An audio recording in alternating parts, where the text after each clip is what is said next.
Hi friends, Pandian ஸ்டோர்ஸில் வந்து promo release பண்ணிட்டாங்க. ரொம்பவே எக்ஸ்பெக்ட் பண்ணாத ஒரு ப்ரமோ. என்னன்னு சொல்லிட்டு பார்த்தீங்கன்னா, பொண்ணழைப்புக்காக மாப்பிள்ளை வீட்டிலேருந்து எல்லோரும் வந்துட்டுருக்காங்க. அந்த நேரம் வந்து பார்த்தீங்கன்னா, தங்கமயில் வீட்டில் வந்து கடன் கொடுத்தவங்கெல்லாம் வந்து வாசலில் நின்றுடுறாங்க. பொண்ணுக்கு கல்யாணம் பண்ண காசு இருக்குது, வாங்கின கடனை திருப்பி கொடுக்க காசு இல்லையா அப்படின்னு சொல்லிட்டு கடங்காரங்கள்லாம் வந்து வந்துடுறாங்க. கல்யாணம் முடிஞ்சதும் வந்து காசை கொடுத்துட்றோம் அப்படின்ற மாதிரி தங்கமயிலோட அம்மாவும் அப்பாவும் வந்து சொல்லிகிட்ருக்காங்க. அதெல்லாம் முடியாது, பணத்தை திருப்பி கொடுக்காம கல்யாணத்தை வந்து நடத்த விட மாட்டோம்னு வீட்டுக்குள்ளாரே வந்து உட்காந்துடுறாங்க. கரெக்டாக பாண்டியன் வீட்டிலேருந்து பொண்ணழைப்புக்கு எல்லாருமே வந்து வந்துடுறாங்க. ஐயோ, மாப்பிள்ளை வீட்டுக்காரங்க வந்துட்டாங்களே, இப்போ என்ன பண்ணுறதுன்ற மாதிரி இவங்க விழிப்பிதுங்கி நிற்கிறாங்க. உள்ளே வந்து தங்கமயில் பார்த்தீங்கன்னா அவங்க தங்கச்சிக்கிட்ட அழுதுட்ருக்காங்க. இதுக்கு மேலேயும் இந்த கல்யாணம் வந்து கண்டிப்பாக நடக்காது அப்படின்ற மாதிரி அழுதுட்ருக்காங்க. இந்த மாதிரியான ஒரு ப்ரமோவை தான் ரிலீஸ் பண்ணியிருக்காங்க.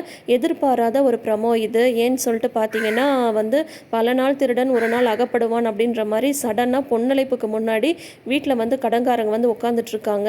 இதுக்கு மேலே இந்த கல்யாணம் வந்து எப்படி வந்து நடக்க போகுது, அந்த காசை வந்து பாண்டியன் கொடுக்குற மாதிரி ஏதாவது சூழ்நிலை வந்துடுதா, எப்படி வந்து இந்த கல்யாணம் நடக்க போகுதுன்றதை எபிசோட்ஸை பார்த்து தெரிஞ்சுக்கலாம். அதுக்கு முன்னாடி நீங்கள் இன்னும் நம்ம சேனலை சப்ஸ்கிரைப் பண்ணாமல் வீடியோஸ் பார்க்குறீங்கன்ற மாதிரி தான் இப்போயே சப்ஸ்கிரைப் பண்ணிக்கோங்க. நோட்டிஃபிகேஷன் பெல் ஐக்கானில் ஆல் சிம்பிள் கிளிக் பண்ணிக்கோங்க. தேங்க்யூ.